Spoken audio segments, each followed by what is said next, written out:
Sabe, a gente tem uma ideia bem fixa sobre o que é o tempo, né? Mas e se tudo que a gente conhece sobre ele não for, digamos, a história completa? E se a eternidade for algo muito, mas muito mais do que só um pró sempre que nunca acaba? É exatamente isso que a gente vai explorar aqui. Vamos mergulhar fundo, conectar física, filosofia e até teologia para tentar encontrar um ponto surpreendente que está bem no centro de tudo isso. Para começar, vamos pensar numa coisa meio maluca. Imagina só, o universo inteiro, pá, congela. De uma hora para outra. Nenhuma estrela se move, nenhum átomo vibra, nadinha. Tudo para. A pergunta que fica é, e o tempo? Ele continuaria passando? Essa provocação já de cara força a gente a questionar tudo o que a gente acha que sabe sobre o que é, de fato, o tempo. E para chegar nessa resposta, a gente precisa primeiro encarar uma palavra que todo mundo acha que entende muito bem: eternidade. A imagem que geralmente vem à nossa cabeça, como vamos ver, é bem limitada. No geral, a gente pensa na eternidade como uma linha reta, uma estrada que vai embora e nunca termina. Um para sempre, sem fim. Mas a perspectiva bíblica meio que nos dá um tapinha no ombro e diz: calma, a coisa é mais complexa. A eternidade não é mais tempo, é uma outra coisa, totalmente diferente. Olha só o contraste com essa ideia. Quando Deus se revela na Bíblia, o nome que ele dá não é tipo "eu sempre estive aqui" ou "eu sempre estarei aqui". É algo muito mais forte, muito mais presente. Eu sou. Isso não tem a ver com duração, com o passar do tempo. Tem a ver com o estado de ser que é completo, absoluto, agora. E aqui vem o pulo do gato. Nesse conceito, a eternidade não é sobre ter um monte de tempo. É um estado onde o tempo nem sequer se aplica. Pensa num presente que é absoluto, onde tudo o que existe acontece de uma só vez, em plenitude total. Deus não vive no tempo. Ele simplesmente é. Ok. Se a eternidade é essa dimensão completamente diferente, como é que ela se conecta com o nosso mundo que é totalmente regido pelo relógio? A resposta, segundo essa visão, está numa figura que funciona como uma ponte entre esses dois mundos. Essa frase, "o verbo se fez carne", é uma das coisas mais radicais já ditas. Ela está descrevendo um momento que a gente mal consegue conceber, o momento em que o eterno, o que não tem limites, o próprio eu sou, decide por conta própria entrar no nosso fluxo de passado, presente e futuro.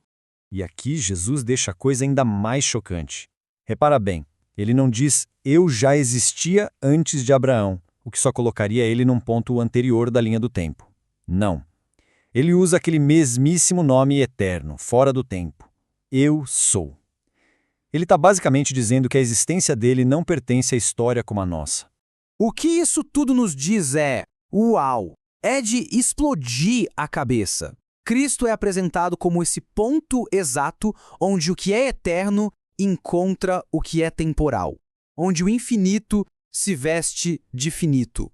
É o eu sou absoluto e completo, vivendo dentro de um agora humano, que passa segundo a segundo. Certo, se Cristo é essa intersecção toda, então a gente é forçado a repensar o que é o próprio tempo. Se ele não é a base de tudo, a realidade final, então o que ele é? E o mais fascinante é que a física moderna, principalmente depois de Einstein, nos dá uma visão que conversa muito com isso. A ciência hoje confirma que o tempo não é uma constante universal igual para todo mundo.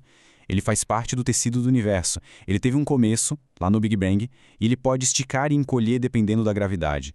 Ou seja, o tempo é uma característica da criação, e não uma regra que está acima dela. Isso nos leva a uma metáfora muito bonita.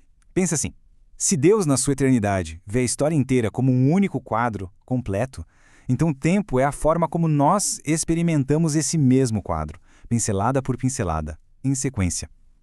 A gente está lendo um livro, página por página, que o autor consegue ver por inteiro, de uma só vez. E para deixar essa ideia ainda mais clara, olha que interessante. O grego antigo tinha duas palavras diferentes para tempo. Uma é cronos. Esse é o tempo que a gente conhece, o do relógio, sabe? Um segundo, depois outro, bem sequencial. Mas a outra palavra é kairos. E kairos, é outra coisa.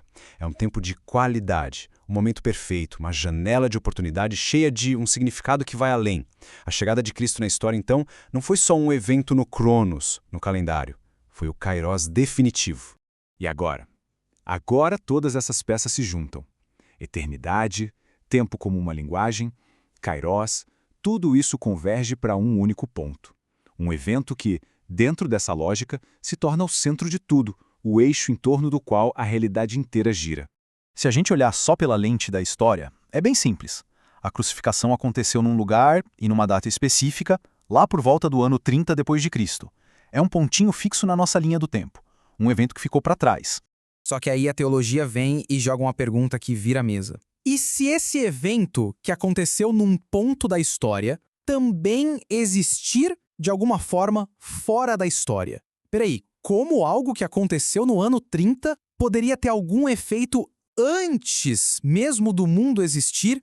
A resposta está numa passagem completamente maluca do livro de Apocalipse, que fala sobre o cordeiro que foi morto desde a fundação do mundo. Isso aqui não está falando da crucificação como um fato histórico qualquer. Está falando dela como um ato que ressoa na própria eternidade. Então, o que isso revela é que a cruz tem uma natureza dupla. Sim, ela aconteceu na história, no nosso tempo Cronos. Mas, se a gente olhar da perspectiva da eternidade, ela é um ato atemporal, um kairos tão poderoso que seu efeito atravessa a linha do tempo, alcançando o passado, o presente e o futuro. Tudo ao mesmo tempo. Tá, tudo isso é muito interessante, uma filosofia profunda, mas e daí? Como é que essa visão toda sobre tempo e eternidade muda a forma como a gente vive a nossa vida hoje?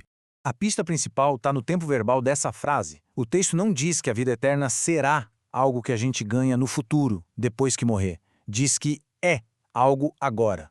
Isso muda tudo. A vida eterna deixa de ser uma duração infinita e passa a ser uma qualidade de vida, uma conexão com a realidade de Deus que pode começar nesse exato instante. Resumindo a nossa ópera então, o tempo é a linguagem da criação. A eternidade é a natureza de Deus.